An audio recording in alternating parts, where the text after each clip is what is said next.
أعوذ بالله من الشيطان الرجيم بسم الله الرحمن الرحيم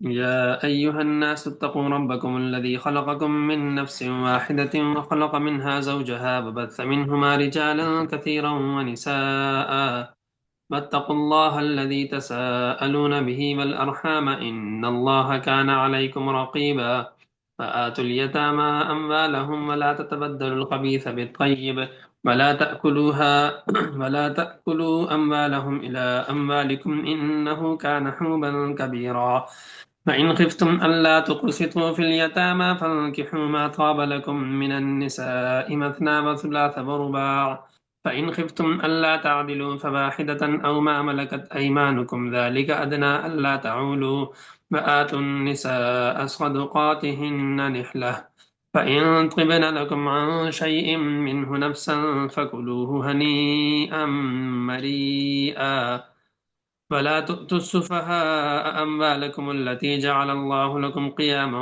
وارزقوهم فيها واكسوهم وقولوا لهم قولا معروفا صدق الله العظيم رب اشرح لي صدري ويسر لي أمري واحلل عقدة من لساني يفقهوا قولي واجعل لي وزيرا من أهلي رب زدني علما وارزقني فهما.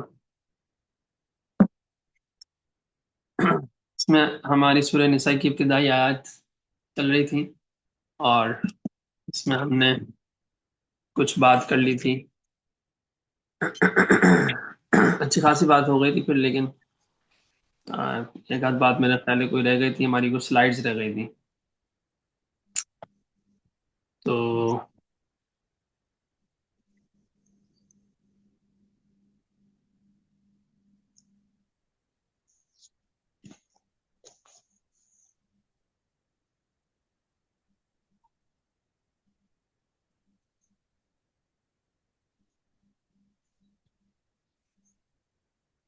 اللہ،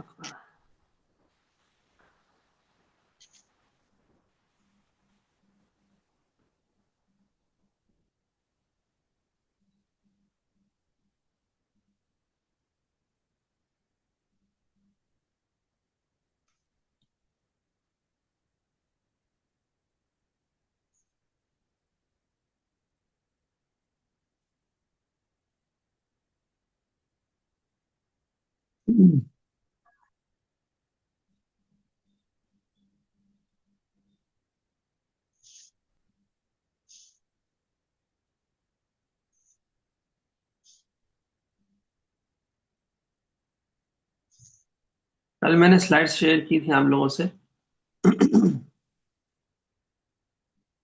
تو ہاں یہ رہی، ٹھیک ہے.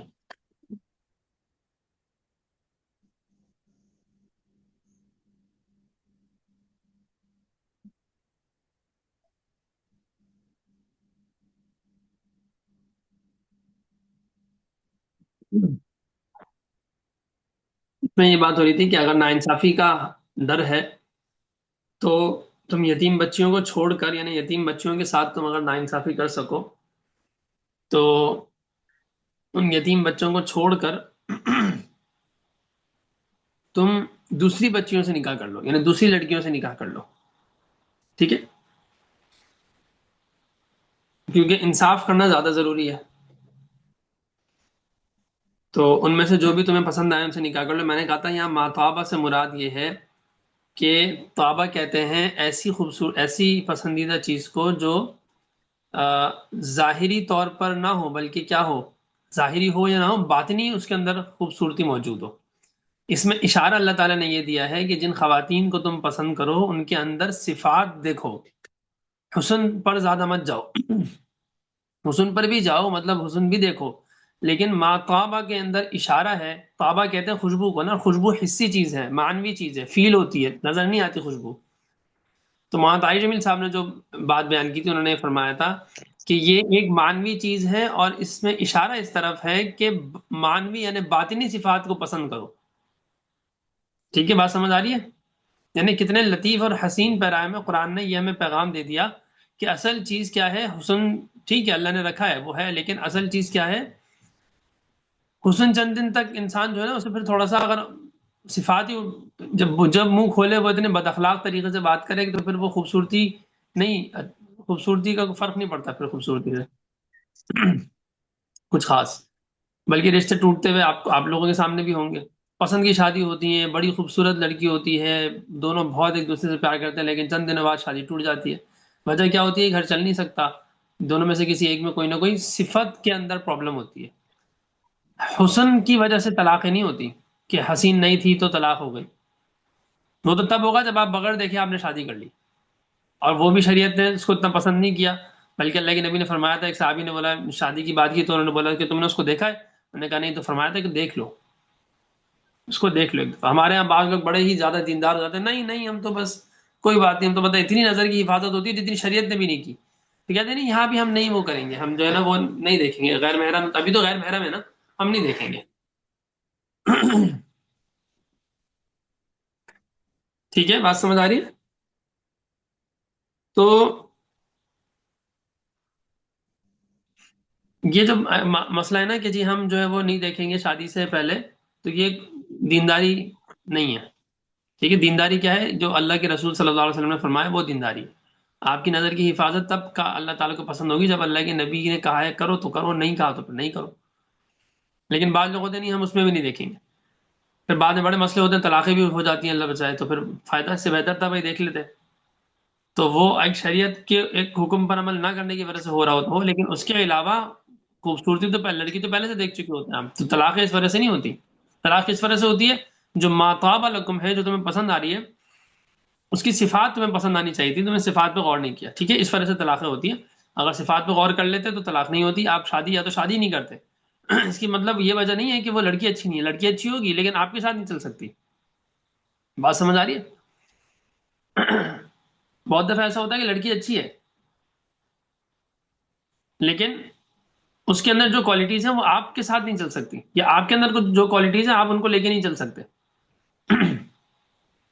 آپ اس کے ساتھ نہیں چل سکتے، یہ مطلب ہے۔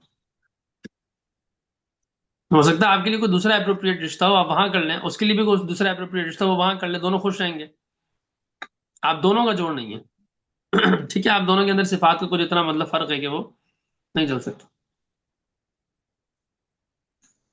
فار ایگزامپل دونوں میں غصہ ہے، کبھی بھی رشتہ نہیں چلے گا دونوں جذباتی ہیں نا اگر، تو رشتہ نہیں چلے گا، بہت مشکل ہوتا ہے پھر، مطلب چلے گا بھی تو بڑی مشکلوں سے چلے گا، کہیں نہ کہیں کوئی نہ کوئی دبے گا ہی تو چلے گا، ورنہ نہیں چلے گا۔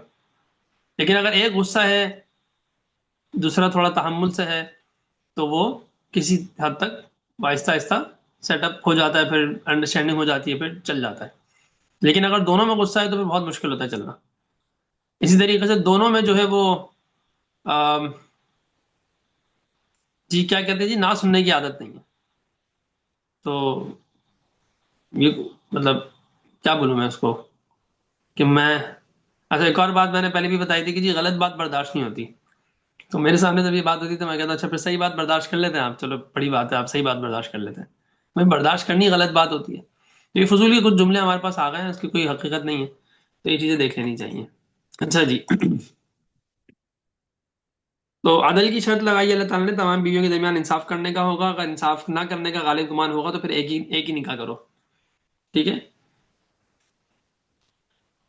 اچھا اچھا آپ لوگ سے اسکرین شیئر نہیں ہو رہی نا؟ تو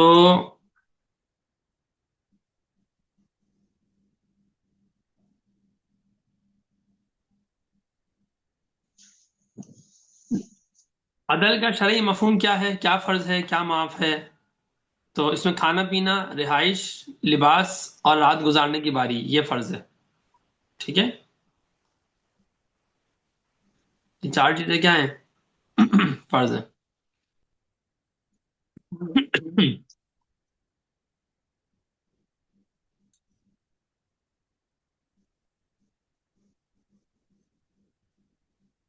کھانا پینا، رہائش اور یہ سب چیزیں فرض ہیں۔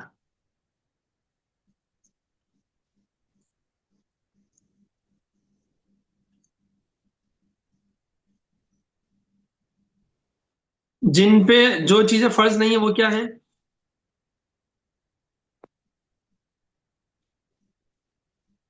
وہ ہے طبعی محبت، دلی میلان، اور دوسری چیز ہے کسی ایک زوجہ کی طرف مطلب دل مطمئن وہ نہیں ہو رہا زیادہ، تو وہ اس میں اللہ کی طرف سے کچھ نہیں ہے.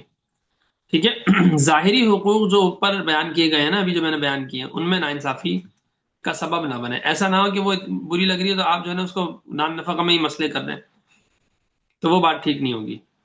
ٹھیک ہے.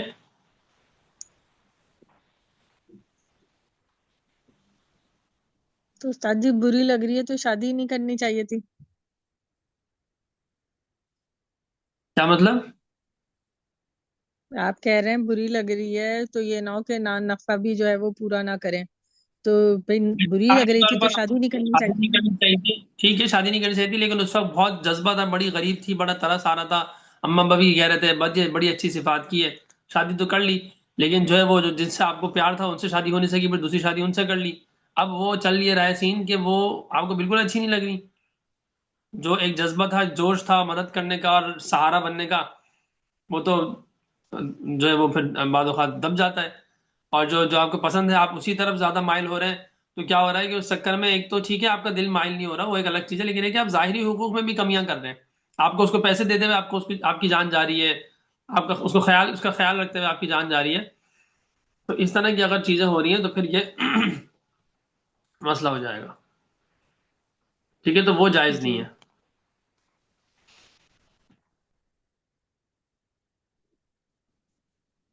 ٹھیک ہے بھائی.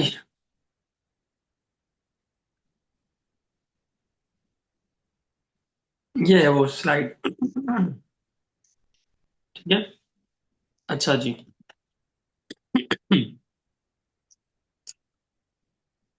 نکاح جو ہے وہ صرف ایک رسم نہیں ہے، یا اس میں جو یہ سب چیزیں، عورت کا تعلق، عورت کا جو قطعی حق ہے وہ شوہر پر واجب ہے. ٹھیک ہے. یہ خوش دلی سے دینا چاہیے. نحلا کا مطلب کیا ہے؟ قطعی خوش حق دلی سے. کیا ہوتا ہے؟ جی. قطعی حق کیا ہوتا ہے استاد جی؟ قطعی حق نہیں، مطلب یہ بات ہو رہی ہے کہ یہ جو عورت کا ایک حق ہوتا ہے نا، اس کو آپ کو کچھ پیسے دینے ہوتے ہیں. تو یہ کوئی احسان نہیں ہوتا، یہ اس کا قطعی حق ہوتا ہے. قطعی حق اچھا، مطلب absolute حق ہے ایبسولوٹ اس کا. ایبسولوٹ ہے. تو اسے مکمل خوش دلی اور رغبت کے ساتھ دینا چاہیے، اپنی مرضی سے ادا کرنا لازم ہے تاکہ عورت کے مالی حقوق کا تحفظ ہو. ٹھیک ہے. جی بعض اوقات کیا ہوتا ہے، حلال و طیب ہنیہ مریا، مطلب تو شوہر اس کے لیے اسے خوشی سے کھانا اور استعمال کرنا مکمل طور پر جائز اور حلال ہو جاتا ہے، مطلب اگر وہ خود آپ کو معاف کر دے. کیا مطلب اگر عورت خالص اپنی خوشی، طبی لذت اور بغیر کسی جبر کے اگر معاف کر دے تو کیا ہوگا؟ فَإِن طِبْنَ لَكُمْ عَنْ شَيْءٍ مِّنْهُ نَفْسًا فَكُلُوهُ هَنِيًّا مَرِيًّا، تو پھر ٹھیک ہے کھاؤ مزوں سے. بعض اوقات کیا ہوتا ہے معاشرتی دباؤ کی وجہ سے یا شرما حضوری میں جو معاف کیا جاتا ہے نا، کہ مانگوں گی تو برا لگے گا، یا پتہ نہیں کیا ہوگا، یا وہ لوگ کیا سمجھیں گے. تو اس دباؤ میں آ کر، اس خاندانی پریشر یا معاشرتی پریشر کی دباؤ میں آ کے جب کہتی ہے نا عورت کے، ہاں نہیں نہیں بالکل بھائی کیا ہو گیا، مجھے کوئی ضرورت تھوڑی ہے پیسوں کی، نہیں نہیں آپ ہیں بس بہت ہے کافی ہے، آپ سب کچھ کرتے تو ہیں، وہ ٹھیک ہے میرا حق ہے، لیکن وہ میں نے آپ کو معاف کیا، دل سے نہیں چاہ رہی وہ، لیکن اس کو بولنا پڑ رہا ہے، حالات ایسے ہیں، یعنی وہ معاشرہ ایسا ہے. تو یہ ناجائز ہے. وہ اگر کہہ بھی دے گی کہ میں نے معاف کیا تو معاف نہیں ہوگا. ٹھیک ہے. یعنی اگر کہہ بھی دے گی کہ میں نے معاف کیا، لیکن آپ کو پتا ہے کہ بھائی وہ دل سے نہیں کہہ رہی، تو وہ چیز آپ کے لیے جائز نہیں ہوگی. ٹھیک ہے. سمجھ آ گئی بات؟ اور اگر دل اچھا. کہہ دے تو؟ ہاں اور اگر دل سے ہی کہہ دے تو کہ پھر بھئی تو معاف ہے معاف نا، وہ کر تو دیں؟ پہلے بتا دیا. صحیح.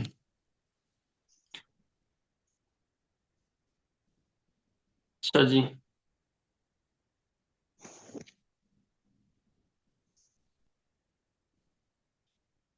اس میں 3 چیزیں بیان ہوئی ہیں نا ان آیات کے اندر. ایک تو میاں بیوی کے استاد جی حق مہر کتنا ہونا چاہیے؟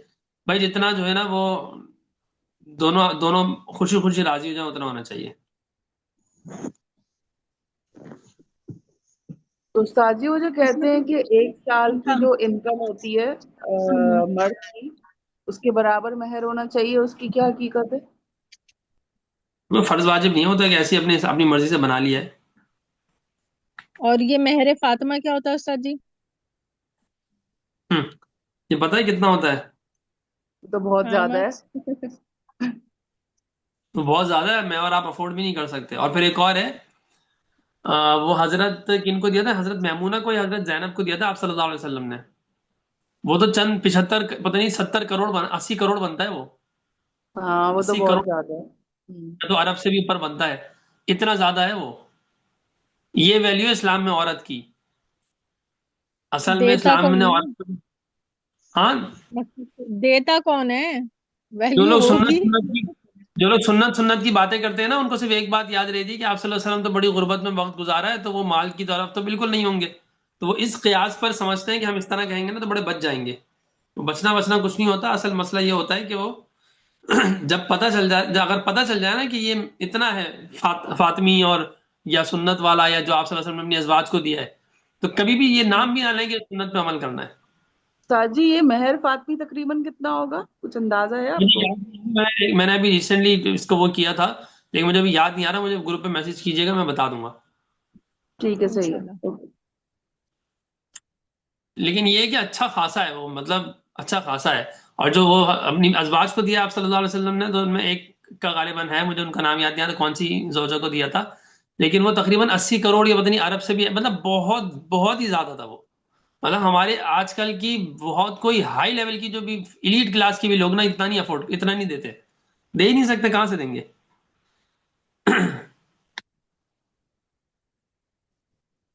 تو اب یہ جو سورہ نساء میں بات ہو رہی ہے نا، لوگ کہتے ہیں، یہ آیت پڑھتے ہیں اور بولتے ہیں کہ جی یہ تو اللہ تعالیٰ نے ایسے کہہ دیا، یہ تو عورتوں کے اس میں ہے، اور یہ مطلب یہ تو یہ تو عجیب سی بات ہے جی، 4 شادیاں اور یہ اور وہ دیکھ ہی نہیں رہے کہ کس سینیریو میں بات ہو رہی ہے، کیا بات ہو رہی ہے. اس میں تو سارا جو حقوق دیے جا رہے ہیں وہ خواتین کی فیور کی بات ہو رہی ہے. اس میں جو بات ہو رہی ہے وہ یہ ہو رہی ہے کہ جو وہ یتیم ہیں جن کے ساتھ آپ کو حسن سلوک کرنا ہے، ان کے فیور کی بات ہو رہی ہے. ٹھیک ہے، یہ تو کمزور طبقات کی بات ہو رہی ہے، ان کے حق، ان کے استحصال کے تمام راستے بند کیے جا رہے ہیں، اور نکاح کو آسان کیا جا رہا ہے تاکہ معاشرے کے اندر فساد نہ مچے. حدیث میں آتا ہے نا، لیکن نبی صلی اللہ علیہ وسلم نے فرمایا کہ جب نکاح مطلب رشتہ تمہارے پاس اچھا آ جائے اور اس میں کوئی برائی نہ ہو تو فوراً اس میں نکاح کر لو. تو اگر تم نے نہیں کیا تو زمین میں فساد مچے گا. اچھا استاد جی، یہ جو حدیث ہے جس میں ہے کہ رشتہ آنے کے بعد، اور اس کے بارے میں پہلا رشتہ کے بارے میں بھی لوگ کہتے ہیں کہ اس طرح سے ہو، تو یہ لڑکیوں کے لیے بھی ہے یا لڑکوں کے لیے ہے یہ صرف، یا دونوں کے لیے ہے؟ چاہے پہلا رشتہ ہو یا 100 نمبر والا رشتہ ہو، مسئلہ رشتے کے نمبر سے تعلق نہیں ہے. مسئلہ یہ ہے کہ رشتہ اچھا ہو تو اس کو ٹھکرانا نہیں چاہیے، چاہے پہلا ہو یا 100 ہو. بعض دفعہ یہ غلط فہمی پھیلی ہوتی ہے کہ پہلا رشتہ نہیں ٹھکرانا چاہیے. بالکل بے بنیاد اور فضول بات ہے. ٹھیک ہے.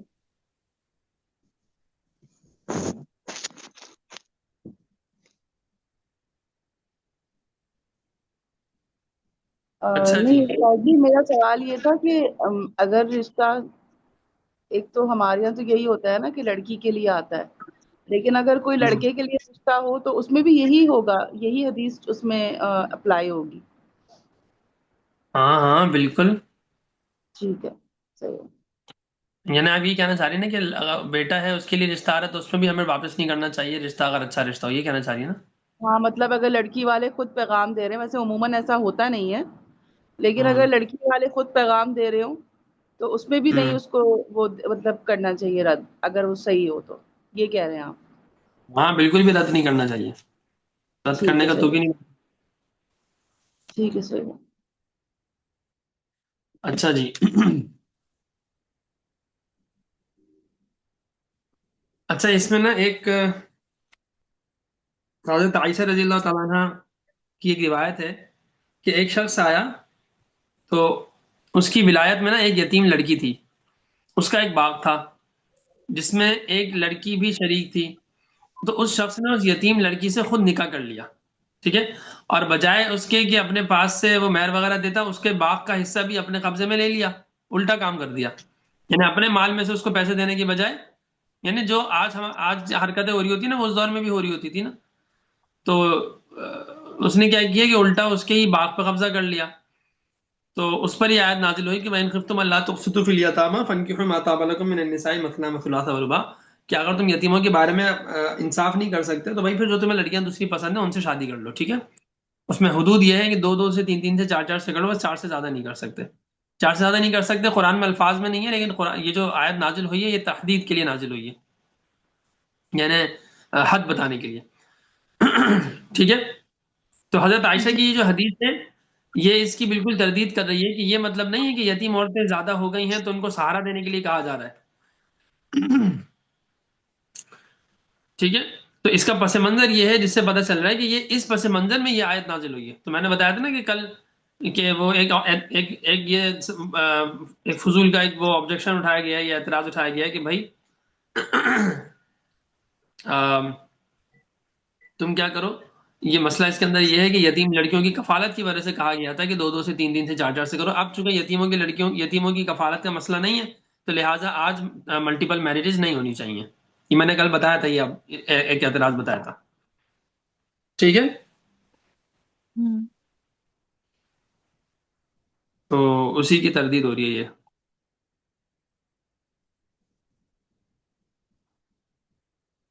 حضرت عائشہ رضی اللہ تعالیٰ عنہ کی روایت سے اس بات کا واضح طور پر کیا ہو رہا ہے، رد ہو رہا ہے. ٹھیک ہے؟ تو بات سمجھ آ گئی؟ جی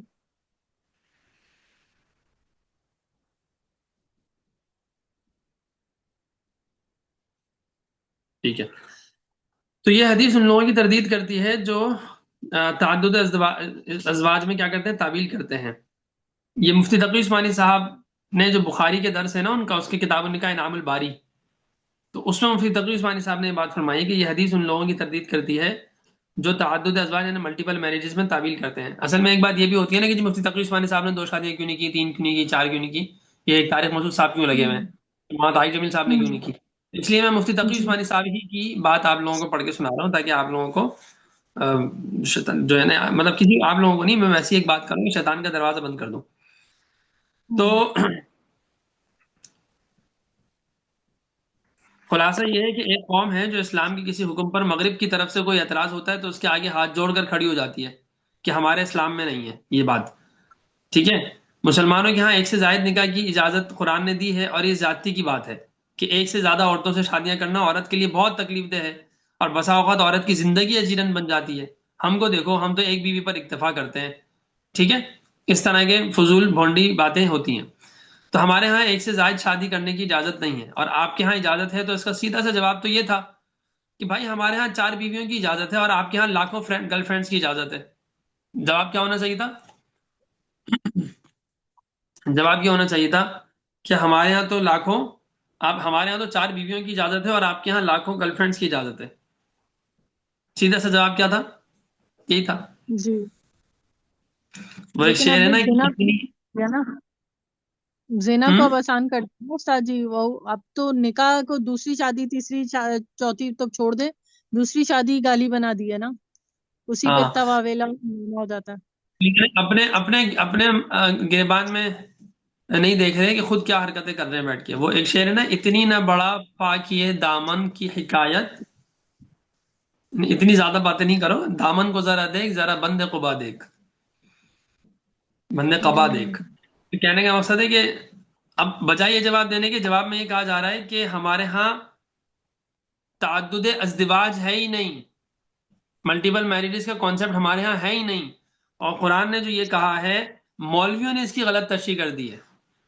اصل میں تو یہ تھا کہ فَإِنْ خِفْتُمْ أَلَّا تُقْسِطُوا، اگر تمہیں یتیم عورتوں سے ناانصافی کرنے کا اندیشہ ہو تو فَانْكِحُوا مَا طَابَ لَكُم مِّنَ النِّسَاءِ مَثْنَىٰ وَثُلَاثَ وَرُبَاعَ، تو 2 2 3 3 4 4 کرو. تمہیں یتیموں کی اگر کفالت کا اندیشہ نہیں ہے تو تمہارے لیے حکم نہیں ہے. سمجھ آ رہی ہے قرآن کی آیت کی تشریح؟ جی عورتیں بہت خوش ہوں گی، اور ایسے ایسے فضول قسم کی تشریحات کرنے والے اسکالرز سے جو ہے نا وہ بہت متاثر بھی ہوں گی. یار یہ دیکھو، یہ بندہ آیا، اس نے صحیح تفسیر بتائی ہے. مولویوں نے تو باقی ہے نا بیڑا غرق ان کو تو، کیونکہ کیا ہے مولوی تو بہت ہی زیادہ جو ان کو تو بس، اب کیا بولوں میں، مغلط سے الفاظ بولتی ہیں. پھر مطلب یہ ہے کہ جنگوں کے اندر بہت سی عورتوں کے باپ بھائی وغیرہ شہید ہو گئے تھے، تو یتیم عورتیں بے سہارا رہ گئی تھیں، تو ان کو سہارا دینے کے لیے ایمرجنسی نافذ ہو گئی تھی. تو ایمرجنسی کی سچویشن میں یہ بات تھی، اور اسی لیے اللہ نے شرط لگا دی کہ فَإِنْ خِفْتُمْ، اگر یتیموں کے بارے میں ناانصافی کا اندیشہ ہو تو نکاح کرو. اور قاعدہ کیا ہے؟ اذا فات الشرط اذا فات الشرط فات المشروط. جب شرط ختم ہو جاتی ہے تو مشروط بھی ختم ہو جاتا ہے. یعنی جس چیز پہ شرط ہو، جس چیز پہ آپ نے ڈیپینڈ کیا، مثال کے طور پر میں یہ کہوں کہ بھائی اگر آپ کو کیا کہتے ہیں، اگر آپ کے پاس ٹھنڈا پانی ہے تو پلا دیں. تو مطلب یہ کہ اگر ٹھنڈا پانی نہیں ہے یا اگر آپ کے پاس گرم بریانی ہے تو کھلا دیں. مطلب یہ کہ اگر گرم بریانی نہیں ہے تو مت کھلائیں، یا بریانی نہیں ہے تو مت کھلائیں. صحیح ہے؟ اگر آپ کے پاس بریانی ہے تو لا دیں، بریانی ہے تو لائیں نا، گرم بریانی ہے تو لائیں. اگر گرم بریانی نہیں ہے تو نہیں لائیں، اگر آپ کے پاس بریانی نہیں ہے تو نہیں لائیں. یہی مطلب ہوگا. تو جب ایک شرط نہیں پائی جاتی تو جو اس کے اوپر بات ہوتی ہے وہ بھی نہیں ہے، اصول ہے. اور یہ بالکل صحیح بات ہے، یہی اصول ہے. تو وہ یہ تفسیر بیان کر رہے ہوتے ہیں کہ جی جہاں ایسا مسئلہ نہیں ہے یتیموں کی کفالت کا، تو وہاں دوسری تیسری چوتھی نکاح کرنے کی ضرورت ہی نہیں ہے. یہ مولویوں نے اپنی مرضی کے لیے یہ معاملہ بگاڑ دیا ہے. اچھا، تو ہمارے اسلاف کی تاریخ بھری پڑی ہے. خود آپ صلی اللہ علیہ وسلم، پھر خلفائے راشدین، ان کی کئی بیویاں تھیں. اگر ایک یہ برائی ہے یا ایک ایمرجنسی تھی تو اتنی زیادہ بیویاں تمام صحابہ کی کیسے ہو گئی؟ ٹھیک ہے، ان حضرات کے بارے میں کیا کہا جائے گا کہ کیا یہ اس برائی پر عمل کر رہے تھے؟ اس دلیل کے جواب میں بعض حضرات بڑے دور کی کوڑی لائے ہیں اور اس مقصد کے لیے خاص ذہانت صرف کی ہے. ہمارے اسلاف کی تمام زندگی جہاد اور غزوات سے بھرپور رہی ہے، اس لیے اس وقت جنگوں میں شہید ہو جانے والے مسلمانوں کے بہت سے یتیم بچے ہو جاتے تھے اور یتیموں کا مسئلہ موجود تھا. اس وجہ سے وہ ایک سے زیادہ شادیاں کرتے تھے. یہ وجہ ہے. مولوی صاحب سمجھ آئی تمہیں؟ تو اس سلسلے میں اول تو انہیں ثابت کرنا پڑے گا کہ جس مسلمان نے بھی ایک سے زائد شادیاں کی ہیں اس کی سرپرستی میں یتیم لڑکیاں تھیں، تبھی تو ایک سے زائد شادیاں کی ہیں. اور اس کا ثبوت ملے گا نہیں. پھر اس بات کی بھی دلیل دینا بھی انہی کے ذمہ ہے کہ ہر زمانے میں جنگ کے اندر اتنے شہید ہوتے رہتے تھے. جب فتوحات ہو گئی تھی تو بہت زیادہ فتوحات ہو گئی تھی تو پھر جنگیں ہوتی کہاں تھیں؟ مسلمان جہاں جاتے تھے وہ ویسے ہی سرنڈر کر دیتے تھے. ٹھیک ہے. اور جنگ بدر میں کل 10-12 مسلمان شہید ہوئے، 10 سے 12 مسلمان شہید ہوئے، تو کتنی بیویاں ہو گئی ہوں گی؟ اگر ان سب کے نکاح میں 4 بیویاں تھیں، ویسے تو ہونی نہیں چاہیے کیونکہ آپ کا کانسیپٹ کیا ہے کہ یتیموں کی وجہ سے بیویاں زیادہ کرنے کی اجازت ہے نا، تو اس کا مطلب ہے ان سب کی تو ایک بیوی ہوگی. تو 10 لوگ اگر شہید ہو گئے، 10-12 لوگ جنگ بدر میں شہید ہو گئے، احد میں اگر 70 بھی شہید ہو گئے تو 80-82 لوگ شہید ہو گئے نا. تو 82 لوگوں میں سے سارے تو شادی شدہ نہیں ہوں گے، کمارے بھی ہوں گے. تو چلو آدھے کر لو، تو 40 شہید ہو گئی خالی. تو 40 کی خاطر لاکھوں مسلمانوں کو یہ حکم دے دیا جائے گا کہ تم 4 سے شادی کرو. وہ تو ویسے ہی لاکھوں ہیں، تو وہ 40 تو وہی کم پڑ رہی ہیں خواتین. تو 4 تو اگر 4 لاکھ 10 لاکھ خواتین ہوتی تو سمجھ میں آتا. تو یہ ان لاجیکل بات ہے. سمجھ آ گئی کیسے ان لاجیکل ہے؟ اور بقیہ غزوات میں تو بہت سارے غزوات ایسے ہیں کہ جس میں جنگ ہی نہیں ہوئی ہے، مسلمانوں نے آگے بڑھے، بس وہ فتح ہو گئی. معمولی جھڑپوں سے زیادہ کوئی حیثیت نہیں رکھتی بہت سی جنگیں. تو ان میں شہداء کی تعداد 10 سے 12. ٹھیک ہے. غزوہ خندق وغیرہ میں بھی یہی ہے. تو کیا یہ عقل میں آنے والی بات ہے کہ صرف اتنے سے مسلمانوں کی شہید ہو جانے سے کسی برائی کو جائز قرار دینا پڑے؟ یقیناً وہاں جنگوں کی وجہ سے کوئی ایسا مسئلہ موجود نہیں تھا. اس کے باوجود حضرت صلی اللہ علیہ وسلم کی آیت مبارک میں صحابہ کرام خود آپ صلی اللہ علیہ وسلم نے کئی نکاح فرمائے. اگر صرف اتنے سے شہداء کی وجہ سے یتیموں کا مسئلہ پیدا ہو جاتا ہے تو پھر وہ آج پاکستان میں پیدا ہونا چاہیے. کیوں؟ کیونکہ 1947 کے فسادات میں ہزاروں لوگوں کی جانیں گئی ہیں.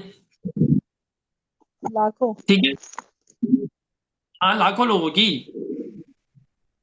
تو بے شمار یتیم بچے اور بے شمار عورتیں بیوہ ہو گئیں. سوال یہ پیدا ہوتا ہے کہ جب آپ صلی اللہ علیہ وسلم کے عہد مبارک میں شہید ہونے والوں کی وجہ سے یتیموں کا مسئلہ پیدا ہو گیا تھا، جبکہ اس زمانے میں جنگوں میں شہید ہونے والوں کی تعداد 300 سے بھی کم تھی، تو آج پاکستان میں تو لاکھوں ہیں، تو وہ مسئلہ پاکستان میں کیوں وہ مسئلہ نہیں ہے؟ حالانکہ یہاں شہید ہونے والے کی تعداد تو ہزاروں سے متجاوز تو کنفرم ہے. ویسے ہی کہا جاتا ہے کہ 6 لاکھ مسلمانوں کا خون بہا ہے. تو پھر یہ ذمہ داری بھی انہی حضرات پر عائد ہوتی ہے جو اس طرح کی باتیں کرتے ہیں کہ وہ اس بات کا بھی ثبوت مہیا کریں کہ ایک سے زائد شادیاں کرنے کو یہ حضرات اسی صورت میں جائز قرار دیتے تھے جبکہ یتیموں کا مسئلہ ہمارے معاشرے میں موجود ہے اور انہوں نے جو شادیاں کی وہ صرف ایک ضرورت پوری کرنے کے پیش نظر کی ہیں. اگر یہ مسئلہ نہ ہوتا تو وہ زیادہ شادیاں نہ کرتے، یہ بات ان کو ثابت کرنی پڑے گی۔ اگر آپ حدیث کو پڑھیں اور تاریخ کا مطالعہ کریں تو آج آپ کو کوئی ایسا لفظ بھی نہیں ملے گا کہ جس سے اس شرط کا ثبوت ملتا ہو، اس شرط کا اس بات ہوتا ہو۔ اس کے برعکس اس شرط کے خلاف آپ کو بے شمار باتیں مل جائیں گی، ٹھیک ہے۔ مثال کے طور پر بہت سے ایسے واقعات ہیں، سنن نبی داؤد میں واقعات ملتا ہے، مشکات میں بھی ہے، کہ ایک صحابی تھے، جب وہ اسلام لائے تو ان کے نکاح میں 10 بیویاں تھیں، تو آپ صلی اللہ علیہ وسلم نے فرمایا ان سے کہ ان میں سے جن 4 کو تم چاہو پسند کر لو، ٹھیک ہے۔ تو بھائی کیوں پسند، یہ والی بات کیوں کہی جا رہی ہے؟ کیونکہ پہلے سے ان کے کفالت میں اتنی ساری بیویاں ہیں نا، تو وہ تو بات ہی بالکل الٹی ہو گئی، آپ کی بات کچھ اور ہے تو بالکل اس کے اگینسٹ جا رہی ہے بات، آپ کی جو منطق ہے فضول کی منطق ہے وہ تو پھر، ٹھیک ہے۔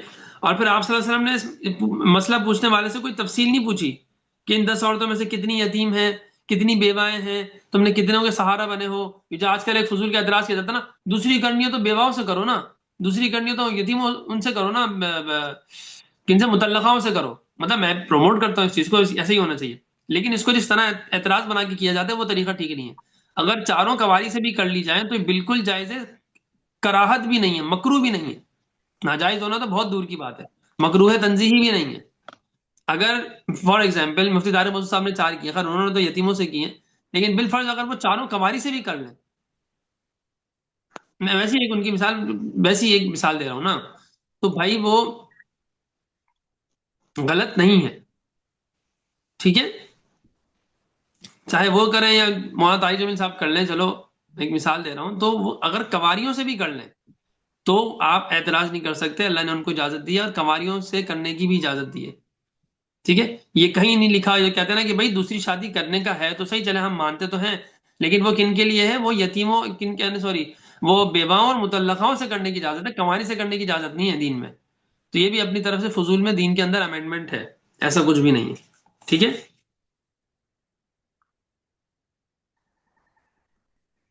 لیکن اور اب اس اللہ کو کی نبی، پروموٹ کریں گے فوجی تو پھر ان سے کون شادیاں کرے گا؟ میں یہ بات نہیں کہہ رہا کہ آپ اس کو پروموٹ کریں، میں یہ بتا رہا ہوں کہ جو غلط کانسیپٹ ہے اگر کوئی اس طرح کی بات آپ کے سامنے ہو تو اس کی اصلاح کر دیں کہ بھائی ایسا نہیں ہے، ٹھیک ہے بیواؤں سے کرنی چاہیے، ٹھیک ہے، آپ موٹیویٹ کریں کہ بیواؤں سے کرو، مطلقاؤں سے کرو، تاکہ ان کی زندگی بنے نا۔ بھائی میں خود بھی یہی کرتا ہوں، یہی کہتا ہوں کہ بھائی جو مطلقہ ہیں، خاص طور پہ بیوائیں ہیں، ان سے آپ پہلے، اگر آپ کو دوسرا نکاح کرنا ہے تو پہلے آپ ان سے کریں، کسی کو جی کچھ ثواب زیادہ کما لیں تھوڑا سا، مطلب ٹھیک ہے وہ دوسرا نکاح کرنے سے بھی بہت ثواب ملے گا، کنواری سے کرنے سے بھی بہت ثواب ملے گا، لیکن اس سے بہت زیادہ ثواب ملے گا اگر آپ ان سے کر لیں گے، کیونکہ ہمارے معاشرے میں ان کے رشتے ہوتے ہی نہیں ہیں بیواؤں کے اور مطلقاؤں کے، جی ٹھیک ہے۔ تو اللہ کے نبی نے ان سے یہ نہیں فرمایا کہ دیکھو بھائی اگر تمہارے نکاح میں کوئی بیوہ اور یتیم نہیں ہونی چاہیے، جو 4 تم پسند کرو نا ان میں بیوہ اور یتیم ہونی چاہیے، جن کو تم چھوڑ رہے ہو ان میں بیوہ اور یتیم نہیں ہونی چاہیے، ایسا بھی نکاح اللہ کے نبی نے صلی اللہ علیہ وسلم۔ ایک اور روایت بس میں بیان کرتا ہوں، نوفل بن معاویہ رضی اللہ عنہ فرماتے ہیں کہ میں اسلام لایا تو میرے پاس 5 بیویاں تھیں، مجھ سے آپ صلی اللہ علیہ وسلم نے فرمایا ان میں سے جو چاہو پسند کر لو اور دوسری کو طلاق دے دو، تو میں ان میں سے سب سے پرانی بیوی کے پاس گیا، سنیں ذرا، جو کتنے سال سے تھی میرے ساتھ؟ 60 سال سے تھی، تو میں نے اس کو طلاق دی، ٹھیک ہے۔ یہ علامہ ابن کثیر رحمہ اللہ نے یہ روایت نقل کی ہے۔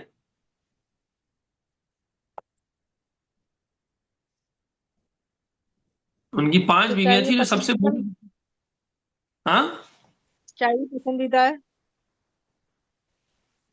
میں تو آپ کو صحابی کا ایک عمل بتا رہا ہوں، اور اللہ کے نبی نے ان کو اس سے منع بھی نہیں کیا، تبھی تو انہوں نے وہ عمل کیا، ٹھیک ہے۔ جی اگر ایسا ہوتا تو اللہ کے نبی حکم دیتے کہ یتیموں اور بیواؤں کو رکھ لو، باقی کو طلاق دے دو، اور یہاں تو ان صحابی نے طلاق دی بھی تو ایک بانج بڑھیا کو، بانج ہو گئی تھی بیچاری، ان کو دے دی۔ اگر تعدد ازواج کا مقصد صرف بے کسوں کا سہارا بننا ہوتا، اب یہ میرے الفاظ نہیں، مفتی تقی عثمانی صاحب، سارا مفتی تقی عثمانی صاحب کی کتاب یہ دیکھیں، اسے پڑھو انعام الباری سے 13ویں جلد سے۔ تو مفتی تقی عثمانی صاحب فرماتے ہیں کہ اگر تعدد ازواج کا مقصد صرف یتیموں اور بے کسوں کی امداد تھا، یعنی صرف ان کی مدد کرنا اور ان کا سہارا بننا تھا، تو بڑھیا کی مدد کرنا اور اس کو اپنے نکاح میں رکھنا تو سب سے پہلے لازم تھا. اسی کو ایک کوئی طلاق دینی تھی تو اسی بیچاری بڑھیا کو دیتی جو 60 سال سے ساتھ تھی. ہمارے دور میں تو فوراً بے وفا کا فتویٰ لگے گا، ایک سیکنڈ نہیں رکیں گے، بولیں گے بے وفا. بالکل بے وفا مرد بغیرت ہے، پتہ نہیں گالیاں بکیں گے اس کو. دیکھ لو ذرا، مطلب آپ خود سوچ لیں کہ ہم لوگ، ہمارے ہاں جو دین چل رہا ہے بر صغیر کا، وہ کتنا الٹ پلٹ ہو چکا ہے. اس میں سب سے زیادہ کردار جو ہے نا، وہ دو مسئلے ہیں. ایک ہے ہندوانی کلچر، ہندو کلچر، اور دوسرا ہے صوفیزم. صوفیزم میں بھی کیا ہے جی، بس ایک کرو، بلکہ ایک بھی نہ کرو، ذکر کرتے رہو بس. خانقاہ میں ضربے لگاؤ، جا کے ضربے لگاؤ دل پہ.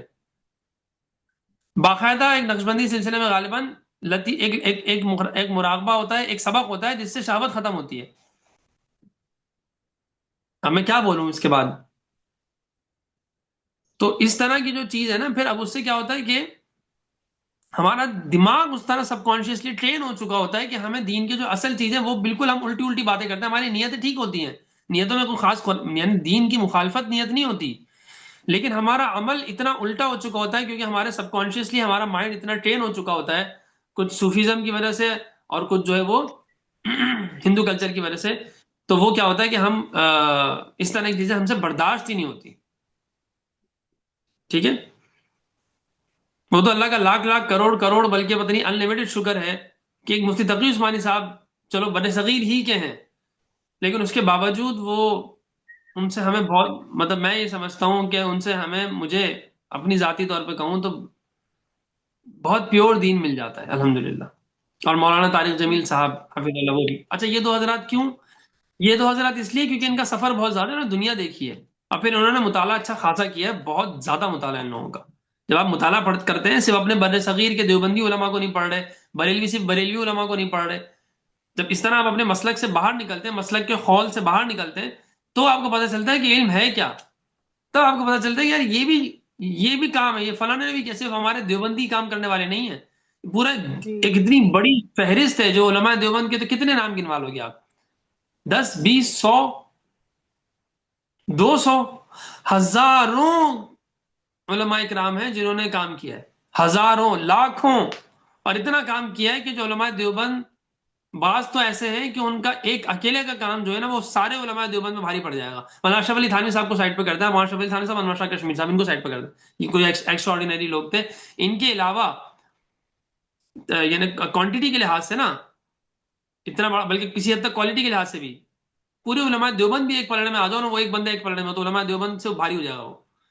ہاں اگر اشرف علی تھانوی صاحب اور انور شاہ کشمیری صاحب کو رکھ دیں گے تو وہ تھوڑا سا مسئلہ ہو جائے گا، وہ کیونکہ وہ بہت زیادہ کوئی ایکسٹرا آرڈینری لوگ ہیں. یا مفتی تقی عثمانی صاحب کو بھی رکھ دیں گے تو وہ بھی بہت زیادہ ایکسٹرا آرڈینری ہائی لیول کے ہیں، تو وہ پھر مشکل ہو جائے گی. تاریخ میں بھی ایسا بندے ڈھونڈنے آپ کو مشکل ہو جائیں گے. خیر، لیکن ایک اوور آل آپ دیکھ لیں تو بھائی ایک دو کے علاوہ آپ کے مطلب ایک یہی لوگ رہ گئے کیا؟ ایسے نہیں ہوتا. اور پھر مولانا اشرف علی تھانوی صاحب بھی اور اس طرح کے جو علامہ انور شاہ کشمیری ہیں، یہ وہ لوگ ہیں جنہوں نے مطالعہ صحیح کیا ہے، بہت کیا ہے، جس کی وجہ سے یہ صرف اپنے مسلک کے اور ایون کے فقہ حنفی کے بھی خول سے باہر نکلے. خیر یہ تھوڑی ہائی لیول کی بات ہے، اس پہ آپ لوگ نہ جائیں. فی الحال اتنا رکھ لیں کہ جس بھی مسلک سے آپ کا تعلق ہے، یہ مت سمجھے کہ صرف ہمارے مسلک والے دین کا کام کرتے ہیں.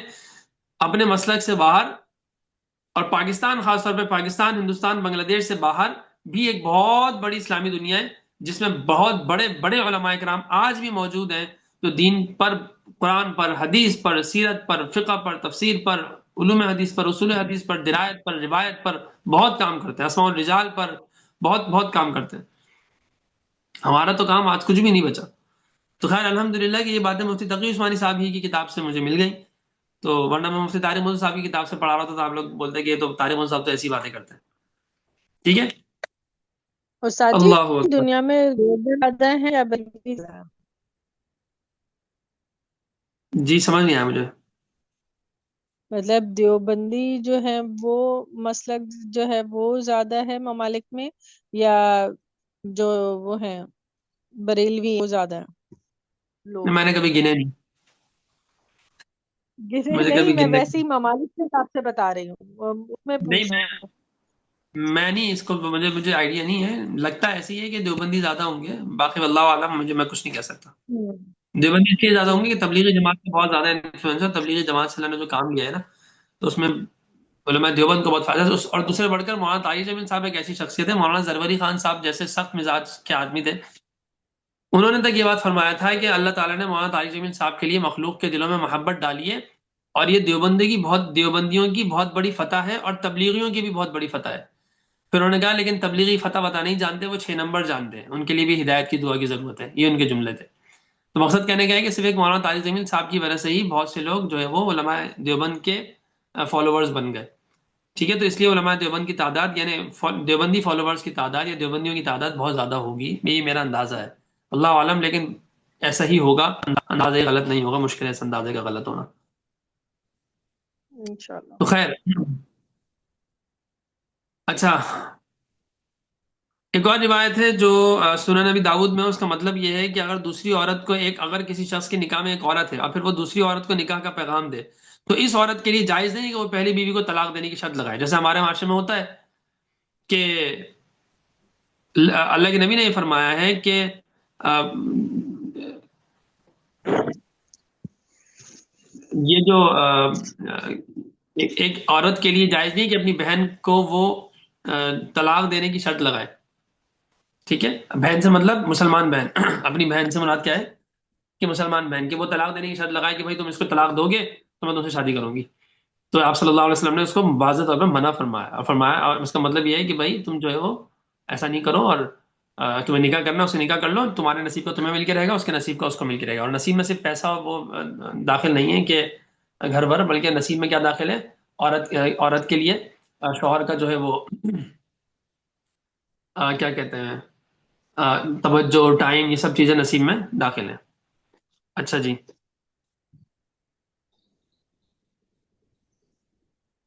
یہ اس کے لیے بتا رہے تھے نا سر جی، آپ دوسری شادی کے لیے، کہ جیسے جو اگر کوئی خاتون دوسری شادیاں کرنا چاہتی ہیں تو وہ کہتی ہیں کہ پہلی کو ڈیورس دو تو پھر جو ہے میں تم سے شادی کروں گی، یہی ہے نا؟ ہاں یہی کہہ رہا ہوں، اسی کو کہہ رہا ہوں. جی. ٹھیک ہے. اچھا جی. تو رسول اللہ صلی اللہ علیہ وسلم نے ایسی عورت کو غیر مشروط طور پر نکاح کرنے کا حکم دیا ہے، جس سے واضح ہو گیا کہ ایک سے زائد شادیاں کرنا آپ صلی اللہ علیہ وسلم کے نزدیک صرف یتیموں اور بیواؤں کی مدد کے لیے نہیں تھا، بلکہ اس کے بغیر بھی جائز تھا. ٹھیک ہے. تو اس آیت کی تفسیر اور حضرت عائشہ کی روایت سے صاف واضح ہو جاتا ہے کہ ان حضرات کے نزدیک تعدد ازواج کی اجازت یتیموں کے لیے خاص نہیں تھی، یا یتیموں کے مسئلے کے ساتھ مشروط نہیں تھی. آیات کی تفسیر میں حضرت سعید بن جبیر، حضرت سدی، قتادہ اور حضرت ضحاک رحمہم اللہ تعالی، ان کے اقوال سے بھی یہ بات منقول ہے، جن سے یہ بات بالکل صاف ہو جاتی ہے کہ حضرات یتیموں کے مسئلے کے ساتھ ہی تعدد ازواج کو جائز نہیں کہتے، بلکہ ان کے نزدیک اس کی اجازت کیا ہے، عام ہے.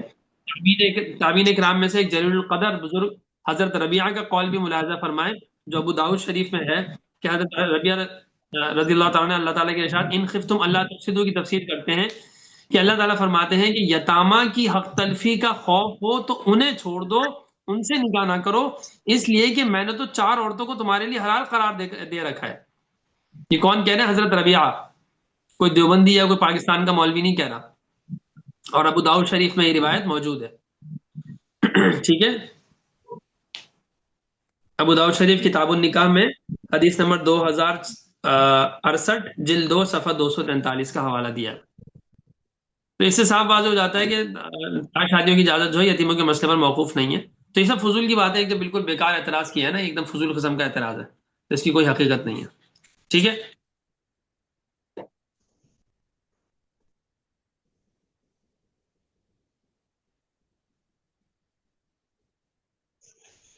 استاد جی، نکاح نامہ جو ہے نا وہ بھی جائے گا کسی کے ساتھ جو ہے وہ خواتین کے لیے جو ہے اس کو کس طریقے سے فل اپ کرنا چاہیے، کیونکہ وہ تو اس میں تو ساری شکیں ہی کاٹ دیتے ہیں، سب چیزیں کاٹ دیتے ہیں، کچھ رکھتے ہی نہیں ہیں. بس جو شریعت کے حساب سے ہو اسی کو چلانا چاہیے، اسی کے حساب سے وہ اس کو بنانا چاہیے. تو وہ تو کبھی کہیں پڑھا ہی نہیں نا، اس کو تو سمجھا ہی نہیں، تو اس کو فل اپ کیسے کریں گے؟ وہ بھی آپ سکھائیں. سیکھنا چاہیے نا وہ. اچھا وہ بھی میں سکھاؤں، بہت اچھے. ٹھیک ہے چلے. جی. یعنی میں نے جو ہے نا وہ سارا کرنا ہے. چلے اچھی بات ہے، جی. مجھے بھی سواب ہے. اچھا، مفتی تقی عثمان صاحب نے آگے لکھا ہے کہ جو مفسرین کرام میں بعض ایسے مفسرین بھی ہوتے ہیں جو ایسی رائے پیش کر دیتے ہیں جو جمہور کے خلاف ہوتی ہے، لیکن انہوں نے بھی، ان میں سے بھی کسی ایک مفسر نے بھی ایسی بیتو کی بات نہیں کی. ٹھیک ہے، تو یہ ایمرجنسی کی وجہ سے شادیاں کرنا اور یہ کہ وہ یتیموں کے اگر تمہیں ڈر ہو تو ان تو یہ بات ہو رہی ہے، یہ سب جو ہے وہ ایک دم بالکل ہی عجیب سی اور فضول سی باتیں ہیں. ٹھیک ہے، خیر چلیں، میرا خیال ہے اچھا وہ سلائڈس دیکھ لیتے ہیں، اگر اس میں کچھ بچا ہے تو ٹھیک ہے، باقی اس ٹاپک کو یہاں پہ میرا خیال ہے کافی ہو گیا، اس کو ہم کلوز کر لیتے ہیں. لیکن مسئلہ یہ ہے نا کہ اس میں اتنی چیزیں ہوتی ہیں نا کہ وہ کیا روکا جائے اور کیا چھوڑا جائے.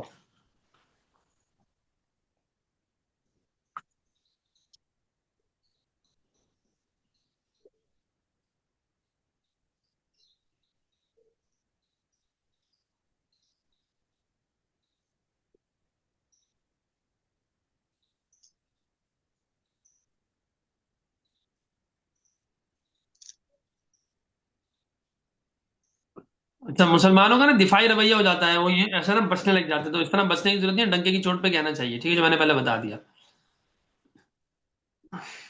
ٹھیک ہے، مغربی معاشرہ اسلامی معاشرہ، اس میں کتنا فرق ہے دیکھ لیں. ادھر 4 بیویوں کی محدود اجازت، اور ادھر جو ہے وہ لاکھوں گرل فرینڈ رکھ رہے ہو اور جو چاہے کر رہے ہو. یہاں جو ہے مکمل معاشی کفالت ہے، وراثت ہے، حقوق کی قانونی پابندی ہے. یہاں کیا کچھ بھی نہیں ہے. بس ٹیشو پیپر کی طرح یوز کیا جاتا ہے لڑکیوں کو. کیا بغیر ذمہ داری کے بے شمار تعلقات جائز ہیں، مگر مکمل ذمہ داری کے ساتھ چند رشتے ظلم ہے. واہ بھائی واہ، فضول کی بات نا. یعنی بغیر ذمہ داری کے تو بے شمار تعلقات رکھ لو، لیکن مکمل ذمہ داری کے ساتھ چار چار رکھ لو تو مصیبت ہے، وہ ظلم ہے. ٹھیک ہے، یہ وہ شے. اچھا،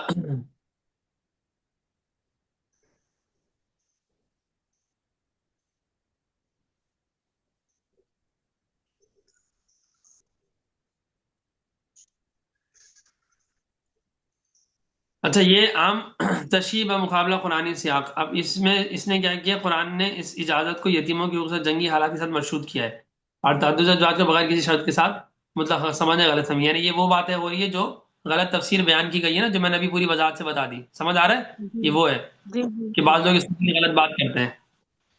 ٹھیک ہے، جی کہ جنگیں بہت تھیں، مردوں کی شہادت تھی، یتیم ہو رہے تھے، تو اس لیے سہارا دینے کے لیے ہے. تو یہ اجازت عیاشی کے لیے نہیں ہے، بلکہ بے سہارا خواتین اور یتیموں کو سماجی اور معاشی تحفظ دینے کے لیے دی گئی تھی. ٹھیک ہے، ہوں تو جب شرط نہیں ہو تو پھر وہ بھی ختم ہو جائے گا. وہاں سے ایک سے زیادہ شادی قرآنی ذات کا اطلاق اس طرح نہیں ہوتا. وہی فضول سی بات. اگر تعدد ازواج ایک ناپسندیدہ عمل ہے یا ہنگامی صورت ہے تو اللہ کی نبی کی اتنی ازواج کیوں تھیں؟ خلفاء راشدین اور اسلاف کی تاریخ کیوں بھری پڑی ہے؟ یہ سب وہی باتیں جو میں سب آپ لوگوں کو بتا چکا ہوں. مسلسل جہاد اور مسلسل کے بعد مسلسل شہادتیں. ٹھیک ہے، جی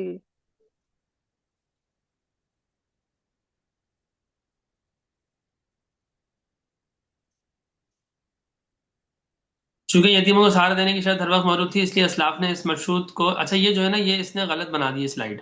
ٹھیک ہے، میں اس لیے پہلے سے بتا رہا ہوں کہیں آپ لوگ یہ نہ سمجھے کہ اس میں جو لکھا ہے وہ صحیح ہے، بالکل الٹا بنا دیا اس نے. جی اب آپ دیکھیں یہ سلائڈ سے نہ پڑھائیں، یہ تو بہت کنفیوزنگ ہے سلائڈس. ہاں اب دیکھیں میں آپ کو ایک بات بتاتا ہوں. یہاں پہ تو یہ اس نے کنفیوژن کر دی نا، اس لیے میں یہاں سے آپ لوگوں کو بتا رہا ہوں. یہ اس کی ڈرامے بازی چیک کریں. ٹھیک ہے، اس نے کیا کیا کہ یہ جو اعتراض ہے نا غلط، اس نے اس کو صحیح بنا دیا 2 سلائیڈز میں. ٹھیک ہے. تو کیونکہ اب کیونکہ مجھے یہ دوسری شادی کے حق میں نہیں ہے نا یہ بیچارہ، اس لیے. میں وہی کہہ رہا ہوں. اب یا یہ تو یہ مسلمان بھی پرپز، نہیں ہے نا بیچارہ. ہاں میں یہی کہہ رہا ہوں، یا تو یہ پرپزلی اس نے کیا ہے، یعنی باقاعدہ اس کے الگوریدمز ایسے ہیں، واللہ عالم. یا ہو سکتا ہے کہ وہ مس انڈرسٹینڈنگ، یا اے آئی ہے نا وہ کوئی بہت اچھا تو ہے نہیں، ابھی تو بچہ ہے، چوزا ہے، انڈے سے نکل رہا ہے. تو اس وجہ سے، اور کیا کہتے ہیں وہ، مطلب میں نے جو خریدا ہوا ہے وہ بھی وہ الٹرا تو نہیں خریدا ہوا، پرو پیکج خریدا ہوا ہے. تو الٹرا میں شاید غلطی نہ کرے، ہو سکتا ہے، لیکن وہ کر بھی سکتا ہے، وہ الٹرا میں بھی شاید کر سکتا ہے کیونکہ اے آئی ہے بہرحال. دوسری بات یہ ہے کہ ہو سکتا ہے کہ اس کے الگوریتھمز ہی اس طرح کے ہوں، تو وہ یہ تو چاہے گا ہی نہیں. وہ تو چاہے گا اگر میں بھی اس کو غور سے نہیں دیکھتا تو یہ تو ہو جاتی. یعنی اگر میں اس کو صرف ٹاسک دوں اور چیک نہیں کروں اور آگے پڑھا دوں یا میں آگے سینڈ کر دوں تو ہو جائے گا بیڑا غلط. تو یہ کتنے یہ لوگ بدتمیز ہیں نا، بہت بدتمیز ہیں یہ لوگ. یہ لوگ بولتے ہیں کہ جی کیا ہم تو بڑے وہ ہیں، بہت زیادہ انصاف پسند ہیں. یہ دیکھ لیں آپ ان کے انصاف کی حالت. اچھا جی آگے چلتے ہیں. اگر آپ کے ذہن میں کوئی سوال ہے تو کر لیں, پھر ہم اگلی آیت پہ چل رہے ہیں. ٹھیک ہے سر جی اگلی آیت کل ہی پڑھیں گے؟ چل پڑھ لیتے ہیں.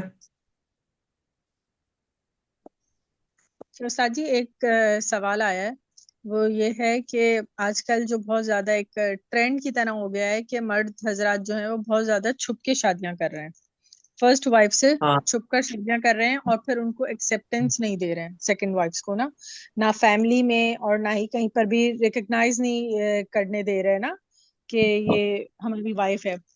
تو اس کے لیے کیا حکم ہے؟ مردوں کو اجازت تو ہے کہ چھپ کے شادی کر سکتے ہیں, صحیح ہے نا, لیکن خواتین کے لیے کیا ہے, کرنی چاہیے یا نہیں؟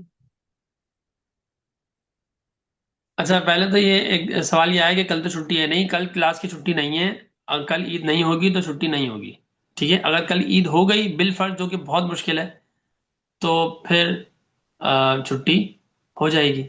بس یہ بات ہے.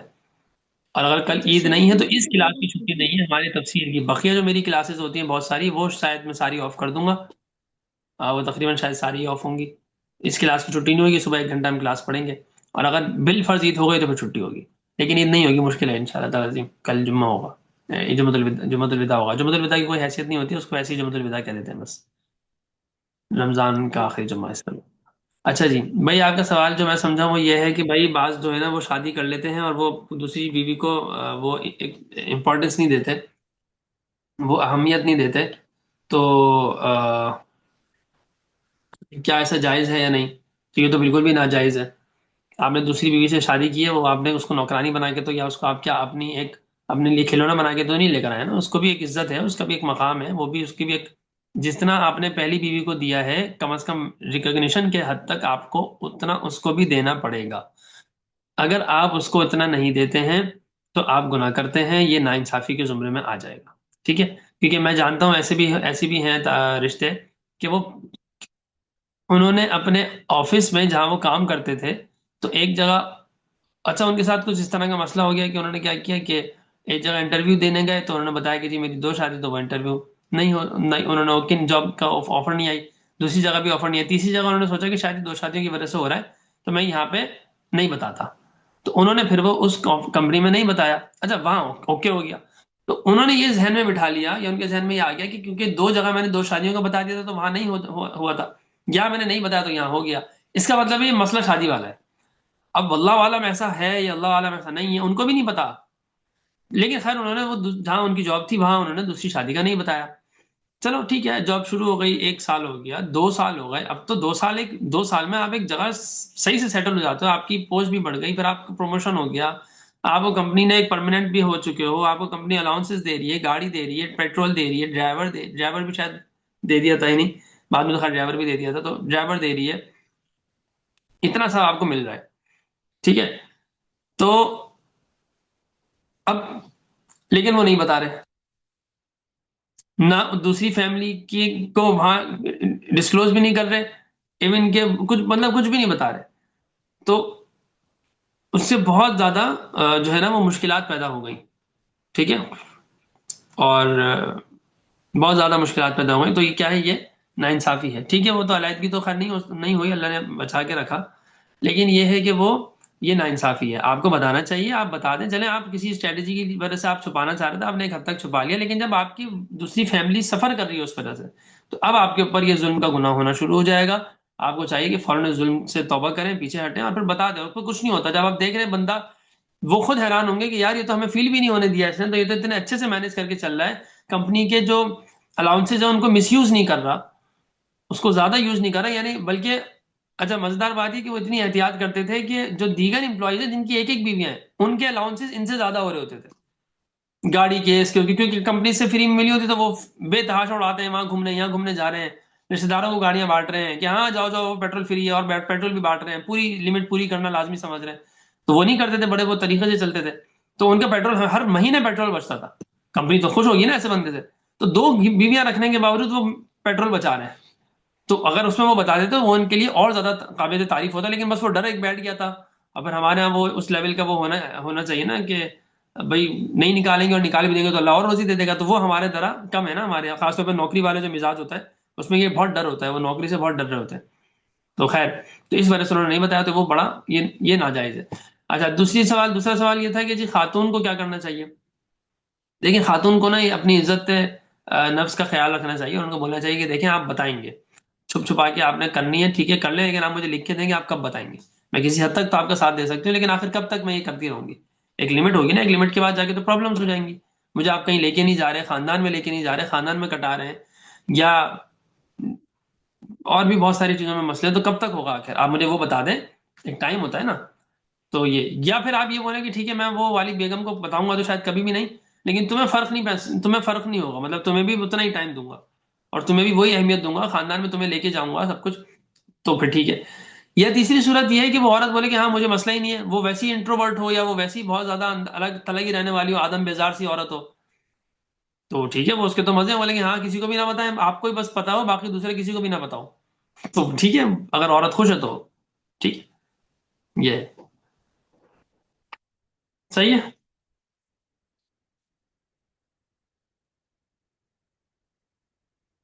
صحیح ہے، دعا کر لیں، کوئی سوال ہے.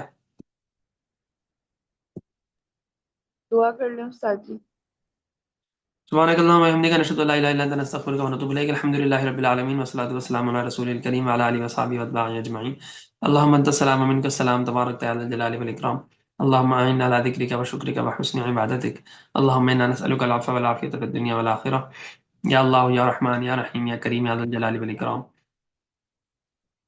یا اللہ ہمیں دین کی صحیح سمجھ عطا فرما. ہم دین کے معاملے کے اندر جو ہم سے کمی کوتاہیاں ہو رہی ہیں، اس کی سمجھنے میں کمی کوتاہیاں ہوئی ہیں، ابھی بھی اگر کچھ ہو رہی ہیں، تو یا اللہ وہ سب ہم سے وہ کوتاہیوں کو دور فرما. اور اگر ہمیں جو کوتاہیاں اب بھی باقی ہیں ان کی اصلاح فرما، اور پھر ہم سے ان اعمال کو قبول فرما. ہمیں دین کو ان کی اصل شکل میں، جو بالکل پیور دین ہو، جس میں کسی تعصب کا، کسی مسلک کا، کسی معاشرے کے انفلوئنس کا، کسی واقعے کے تاریخی کسی واقعے کے انفلوئنس کا، امپیکٹ کا کچھ اثر نہ ہو، کسی کی ذاتی سوچ اور فکر کا کوئی اثر نہ ہو. وہی سوچ اور وہی فکر ہمیں سمجھ آئے جو آپ نے قرآن میں بیان فرمائی ہے، اور وہی سوچ اور وہی فکر ہمیں سمجھ آئے جو آپ صلی اللہ علیہ وآلہ وسلم نے بیان فرمائی ہے. سیرت اور قرآن اور حدیث اور سنت اور آپ کا جو بھی کلام، مکمل جو کلام ہے وہ قرآن، وہ سارا کا سارا ہمیں ایسے سمجھ آئے جیسے کہ وہ حقیقت میں ہے. آمین.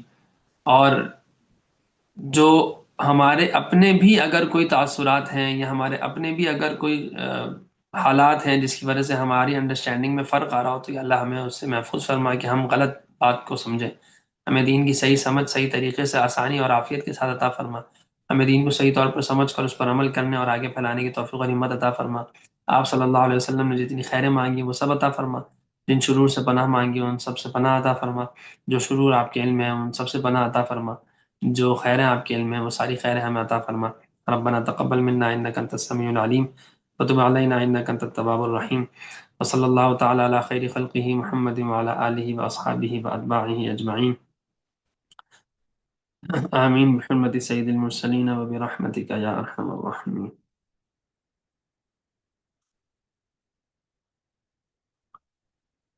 السلام علیکم ورحمۃ اللہ وبرکاتہ.